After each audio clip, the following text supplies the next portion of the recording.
Welcome to Films and Stuff with your hosts, Pete Mitchell and Ethan Hunt.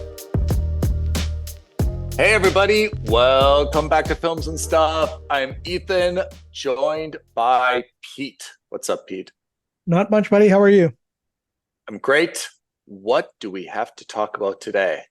We are almost exactly halfway through the summer blockbuster season. So I thought it would be a fun and maybe healthy and maybe illuminating exercise. Yeah. I say healthy because I am in a really dire position when it comes to this, but I thought it would be a fun idea to go through our top 10 predictions that we made a couple months ago. Yeah. And kind of see where we're standing as of today. Let's take the temperature. Now, of course, you're probably running a fever because you're running hot. True. And I've got a cold because I am really, like last summer, I was 10 for 10 with predictions. And I think I was like 7 for 10 on placement.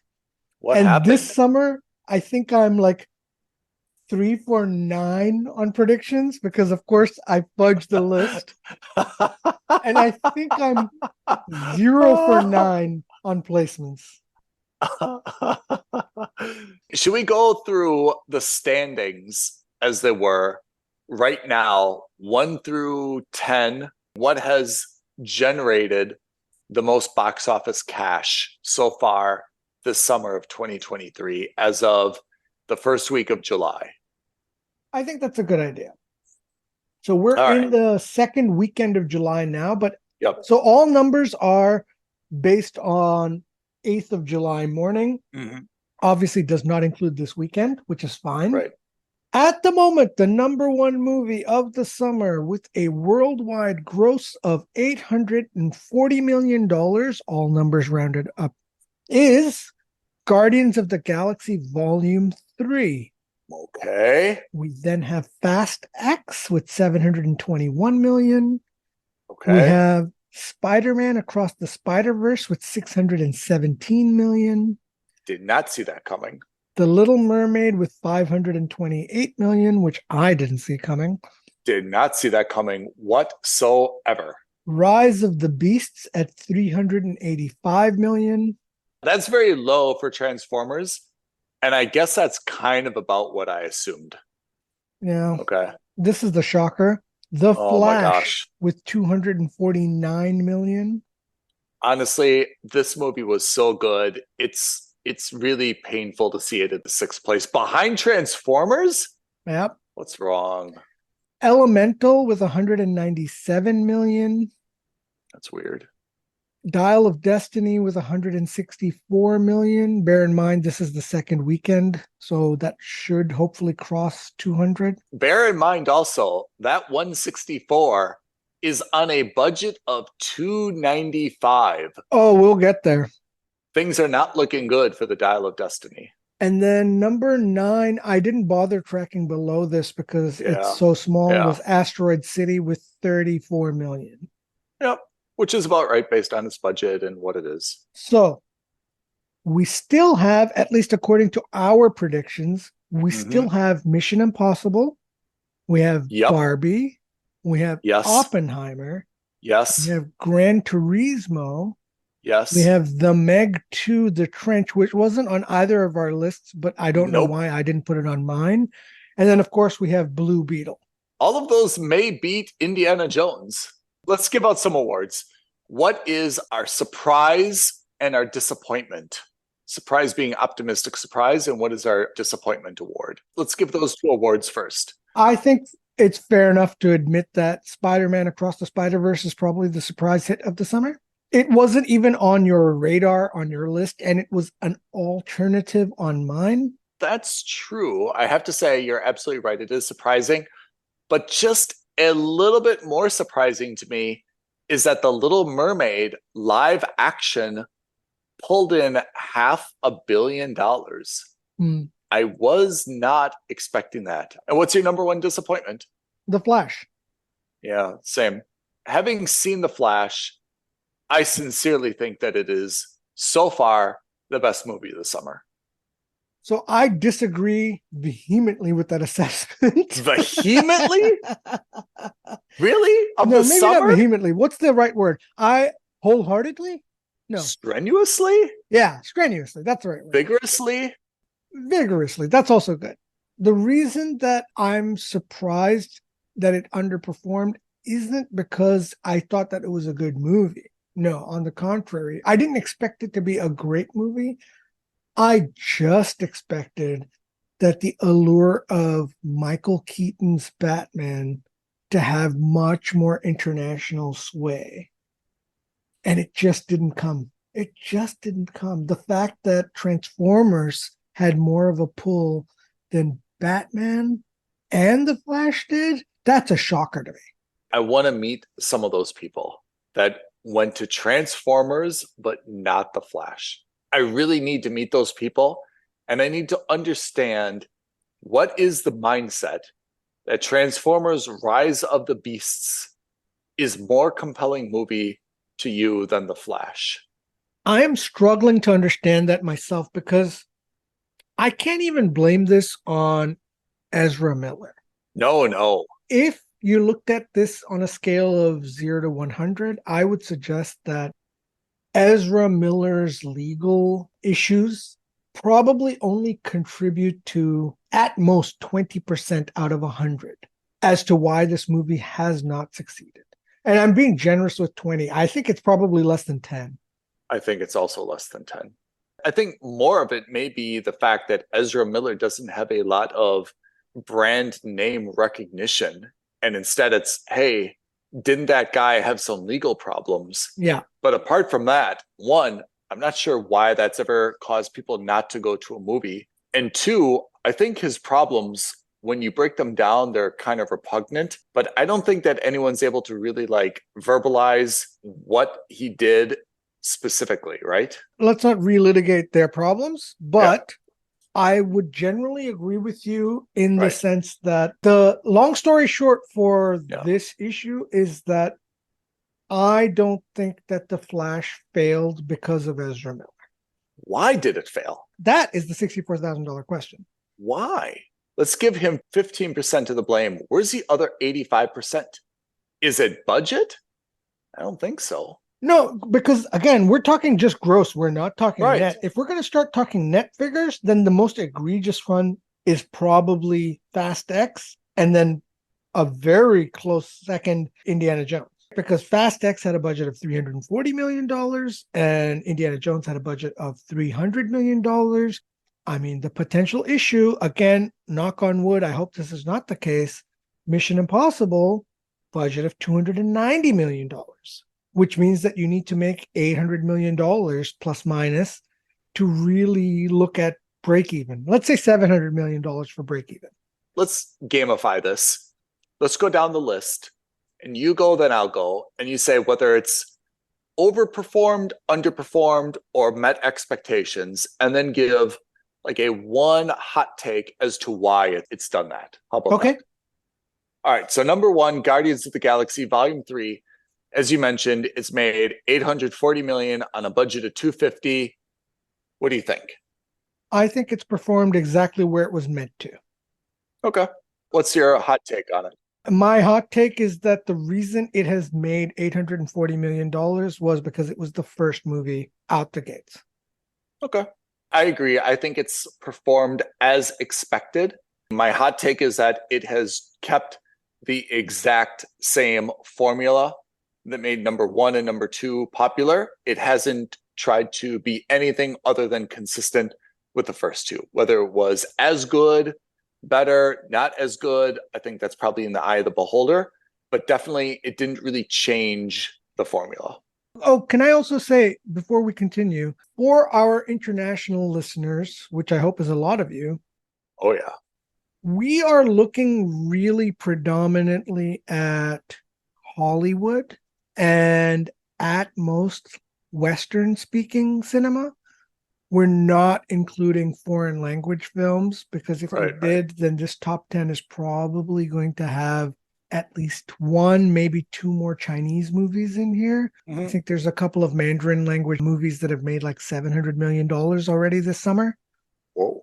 That may or may not be the case for the Indian cinema as well, but two problems. One, we don't follow the Chinese cinema market. We don't follow the Indian cinema market. And two, I can't speak for China, but I can speak for India. The veracity of the numbers is suspect at best. Okay, good caveat. Hit me with number 2. Fast X generated 720 million on a crazy huge budget of 340, probably because it includes cost for number 10 and 11. What's your evaluation and hot take on this? Grossly underperformed. I think Vin Diesel tanked this movie. I think it has moderately underperformed. And I think that the reason for that is that the Fast X formula has become very, very stale. We haven't seen any new actors. And to be honest, they've done such a good job with the first 9 in terms of always escalating to a more audacious stunt that, to be honest, as an audience, we're a little bit fatigued. We have extraordinarily high expectations, and there's not a whole lot that they can do that's going to get our attention any further. So I think Fast X has been a victim of its own success, slightly underperformed, but despite that slight underperformance, I feel like there's very little momentum for Fast 11, which is, I think, the more dangerous outcome of this movie, that they may have put a lot of butts in seats, but I don't think anyone walked out of that saying, I can't wait for 11 and to see how it ends. And I think that is really, really a negative outcome of this. I totally agree. All right. Hit me with number 3, Spider-Man, your favorite Across the Spider-Verse. I actually still think this is my favorite movie of the summer. First of all, grossly overperformed. It had only a budget of $100 million, and it's made 6 times that. So that's unbelievable. My hot take is that this movie would have been perfect if they called it Spider-Man Across the Spider-Verse Part 1. I went into this movie not knowing that it was ending on a cliffhanger. Yeah. So I agree with you. This has grossly overperformed. My hot take is that audiences have been starved for some witty banter and some genuinely, funny and clever writing. And they did not get their fill of that in Guardians or Fast X or Transformers or any of the other things that we've been seeing. And therefore, this came across as the most lighthearted and enjoyable film of the summer. What about Little Mermaid? Little Mermaid live action. In terms of performance, it wasn't on my list. I really didn't think that this was going to make this much money, only because I didn't think the appeal of a live action mermaid would permeate overseas. I didn't think that the Chinese and Indian and international markets would really want a live action Little Mermaid. I think there was also a lot of controversy with who they selected to be Ariel. It's also, I agree, the worldwide gross is much higher than I expected. However, when I look at a budget of $250, how does this movie have a budget of $250 million? It actually has not performed that well. Guardians of the Galaxy has a budget of $250. It grossed $840. Little Mermaid, same budget, really not certain how, although I haven't seen it, only generated $528. So I would say it's performed better than I expected, but internally, this is not viewed as a raging success. All right, we're at number 5, rounding out the top 5, Transformers Rise of the Beasts. It's generated $384 on a budget of $195. Pete, what's your take? So in terms of placement, I think that sounds about right. We both thought it would be around number 6. And at this stage, it's at number 5. It's very well likely to be pushed down to number 6 by at least 1 or 2 of those other movies that we've already mentioned. So I think in terms of expectations, it's right on where we expected it to be. I agree with you. It's right on expectations. I have 2 hot takes. My first one is that this was just an absolutely miserable film. I cannot imagine, after this performance, that there's going to be any momentum for having another Transformers movie. My second hot take is that this movie cost $195, which given the amount of CGI is probably understandable. But I go back to my prior comment. How did The Little Mermaid cost $250? $55 million is not a small thing. You're telling me that The Little Mermaid cost 25% more than Transformers? And no locations. They didn't fly to Istanbul. They didn't fly to Milan. They didn't fly to Buenos Aires, right? There's no locations. I think that is absolutely shocking, appallingly high number for stars also. It's not like this is star-studded cast where they had to pay all 6 of the Guardians, to come back. I'm really shocked by that number, I have to say. I digress. Number 6, I say this with a heavy heart. The Flash generated, let's round up to $250 million on a $200 million budget. Pete, you want to read the postmortem? Yeah, I mean, what else can we say about this movie? It was average at best in terms of critical reviews. I know I slammed it. I know you loved it. Loved it. The nostalgia I think they were hoping to hit didn't land. I agree. I think it has underperformed my expectations. And my hot take is that I am completely flummoxed as to why this has performed as poorly as it did. I understand your point about why the emotion didn't hit as hard, but I'm really not clear why it didn't drive enough people to initially see it and rate it low. It just didn't get enough butts in seats. I'm really, really shocked it performed so poorly. I don't have an answer. Yeah. I genuinely don't have an answer. I don't understand. Like, I can understand that it didn't perform very well in North America, but I would have thought with all the CGI, with all the action sequences, with recognizable stars, I would have thought that it would have been a no-brainer everywhere else. I kind of thought it would be at 550 million, and everyone would be like, well, that's a little bit disappointing, but under the circumstances, not so bad. I think 250 is very, very disappointing to Warner. I thought this was going to be a $1 billion movie. It was my number one movie. I thought this was going to be the $1 billion movie of the summer based on my entire list. Yeah. I always said that if Fast X makes $1 billion, then the Flash and Guardians are going to make $1 billion too. Fast X didn't even come close, but Guardians did. So I said, oh, okay, maybe that's going to be the line in the sand. I was wholeheartedly expecting to say that, all right, Guardians made 900 or close to 900. Yeah. So maybe Flash just approaches or at least kisses $1 billion. It didn't even come close to that. Oh my God. Yeah. Disappointing. I mean, a real shocker, actually, a real kick in the teeth. Continuing on that theme, my friend, if you have any teeth left, number 7, Elemental. Comes in, let's just round it up, 200 million on a budget of 200 million. What's your take here? Money-wise, the take is that every studio on this list needs Ethan and Pete to become their common sense and fiscal auditors immediately, with the exception of Sony Spider-Verse and to a very limited extent, Disney's Guardians of the Galaxy. Yeah. I have predicted that every movie so far has lost money.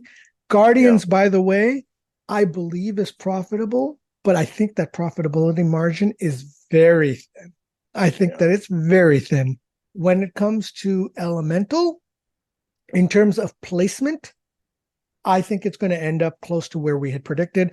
I put it on my list. It's not even on your list. I put it at number 9. I think it's going to come around there. There's a small chance it gets knocked out of the top 10 if Oppenheimer and Blue Beetle perform very well, or if Barbie and Blue Beetle perform very well. I don't expect both Barbie and Oppenheimer to be like top 10s.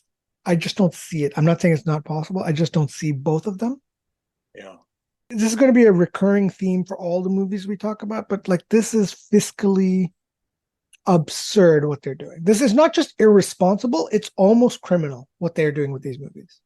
Whoa, big words. Elemental, to be honest, it kind of met my expectations. I wasn't expecting much. My hot take is there doesn't seem to be anything remarkable about this film to drive, any particular age group to see it. It's not a known IP. It doesn't really, I don't know anything about the story. I don't think it's been promoted properly. There's nothing compelling about this. Right. All right, let's get into it. Here it comes. Indiana Jones and the Dial of Destiny, pulling in a massive 164 on a really massive 295 budget. Pete, what in the F has happened here? Yeah, this is a colossal letdown. So at the moment, Indy is exactly where I placed it. I placed it at 8th place. This has come in at 8th place. You had Indy much higher at 5th place. Oh my gosh, did I really? Yeah. I think that at this point, idiot. No, you're not, because I think you and I both had the same mindset that it would do very well, but I think that we also expected other movies to do better. Yeah. That hasn't panned out, one. And halfway through, we still have like 3 movies that could theoretically come up on this list, in which case both of us are going to be out because, Indy's going to fall off my list. Well, I guess Indiana Jones is very disappointing. My hot take, to the extent that it's hot, is that having seen this movie, it's right where it should be. Prior to seeing the movie, I did have good expectations for it, but having seen it, I absolutely agree with where it is right now. That's the top 8. Yeah. Should we go through the others and kind of give a projection where we see them? Just the one last thing. So you had at your number 10 Asteroid City. At the moment, it's exactly where you'd want it to be. It's at number 9. Yeah. But Small. I sneakingly suspect that with a worldwide gross of only $34 million, I'm pretty sure it's going to get knocked out. Yeah, I agree. Especially when you look at, okay, there's 6 things that are coming up that we need to talk about. 6 movies, right? Mission Impossible, Barbie, Oppenheimer, Gran Turismo, The Meg 2, Blue Beetle. Let's go through those one by one and note a few things first of all. All of these have budgets at about 100 million, except the Meg, which is somehow 175. So let's keep that in mind. This is a different class. Mission Impossible Dead Man's Reckoning Part 1. Pete, where do you see this ending up? So I had this as my number 4 movie of the summer. You had it as your number 1. I think this is going to be the number 1 movie of the summer. I concur. Number 1. Boom. I think based on the fact that everyone else has underperformed so horrendously. Oh, yeah. And I think that based on the other movies that are left on the slate to be released, I don't see Barbie or Oppenheimer or Blue Beetle or any of the others beating Tom Cruise in the box office. I just don't. And they could be fabulous movies. They could all be must-watches in the cinema. For every one person who says, I have to go watch Barbie, there's probably going to be 3 who say, forget Barbie, you have to watch Tom Cruise fly through the air like an eagle first. Right. What's your prediction for Barbie? 100 million budget. Where do you think this is going to fall in? I had Barbie as my number 10. I think Barbie's going to be... Could be top 5. I think Barbie is going to be a number 5 or maybe even a 6. Yeah. I don't know if Barbie is going to make more than $400 million. I just don't see it. I think the appeal is going to be very high in North America. Yeah. But I think that the appeal falls precipitously. Once you leave America, even in Europe, because every country kind of has their own version of Barbie or some kind of toy that was geared towards either little boys or little girls.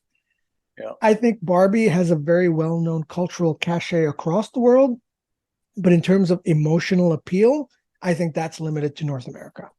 I think you're right. I think it's going to perform better than we expect, but it definitely has a ceiling kind of 200 to 300, and that puts it somehow Yeah. just outside the top five, I maybe. mean, either way, it's going to make money. I think it's going to Yeah. be a profitable movie. I It just looks don't think. it looks better than, I have to say, the trailers seem promising. Yeah. And some of the humor is adult oriented Yeah, as well. So you're I right. think what's going to happen is that you're going to get a lot of younger children who go in to Hmm. watch this movie because it's a Barbie movie Yep. and they're not going to catch those jokes. And the Right. chaperones and adults who go in to watch it with their kids, Yeah. they're going to walk out and say, you know what? That was a lot better than I expected. If my Hmm. kid wants to see it a second time, I'll go with them again. Right. Right. Okay. Big one. Christopher Nolan's Oppenheimer, 100 million budget. Where do you see this? I think it's going to make the list as well. I Yeah. initially thought that it wasn't going to make the top 10. I thought it would come close, but I think given the failures of everybody else at the box office, Yeah. Christopher Nolan movies typically have a similar to Wes Anderson and his Yeah. movies. I just think that his appeal is slightly wider. I think that it gets a little hurt because it's an R-rated film.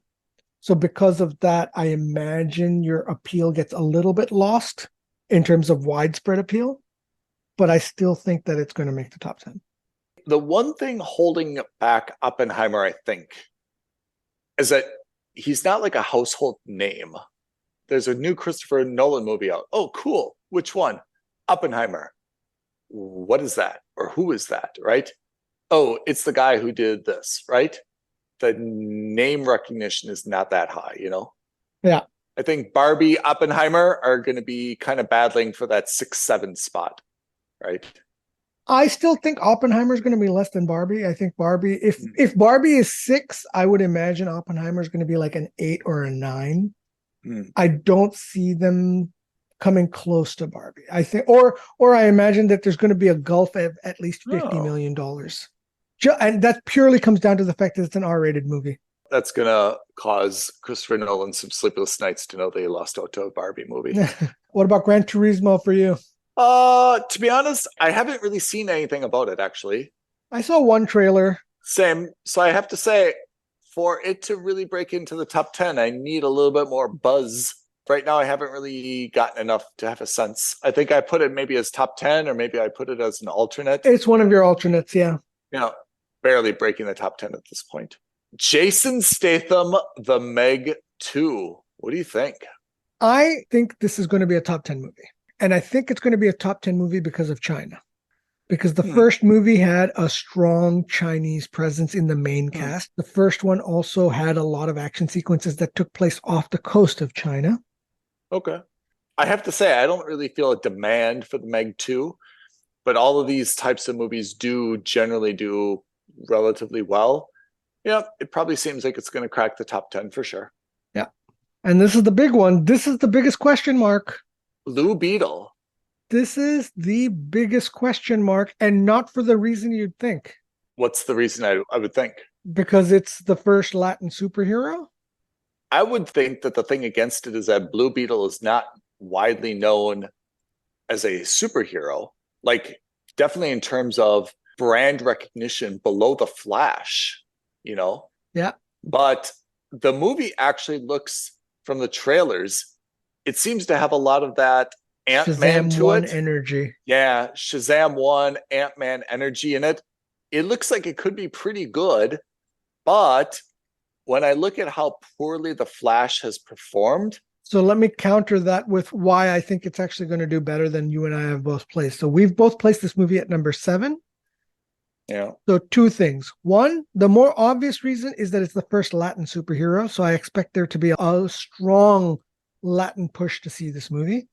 That's the first. Makes sense. But the most important reason is James Gunn confirmed that Blue Beetle is going to be the first superhero in the DC universe. Oh, really? He confirmed that Blue Beetle is a part of the new DC universe. Do you think that impacts box office? I think it strongly impacts, because anyone who's got a vested interest in watching a DC universe with James Gunn will make sure they watch this movie so that they're in on it from the ground floor. I disagree with you. I'll tell you why I disagree with you. Let's talk about me and you as very dedicated cinema watchers, right? Yep. James Gunn makes that announcement. You and I are going to see Blue Beetle irrespective of Yep. whether or not it's in the DC universe, right? Yep. Let's take my brother, the prototypical, kind of vaguely aware, but doesn't really give a hoot about the DC universe or the Marvel universe. Probably sees all the superhero movies more or less, but isn't really able to define exactly how they all fit with each other, whether they're Marvel or DC or blah, blah, blah. James Gunn, that announcement means nothing to him. I would think that for average moviegoers, like my brother's not going to be like, oh, well, James Gunn said he'll be in it, then I have to see it. For me and you, we say that's very important that it's in, but irrespective, you and I are going to see that. Even if Gunn came and said it's not going to be in, we would still see it. So I feel like that announcement, when you say it, it makes sense, but I feel like in the heartbeat of America or the world, that does not have any bearing whatsoever. Am I way off on that? You're not way off, but I also think that the way you're describing it, your brother is probably someone who doesn't care about the shared universe concept, period. Yeah, that's probably right. I think that there are other people out there who do strongly care about the shared universe part, but don't want to didn't care about the Flash because it's the last or the second to last movie in the DCEU, are likely not to give a damn about Aquaman 2 for exactly the same reason, because there are no ongoing stakes. Whereas you could have said that about Blue Beetle, but you can't anymore because there's a chance that what happens in Blue Beetle has ramifications on the James Gunn universe.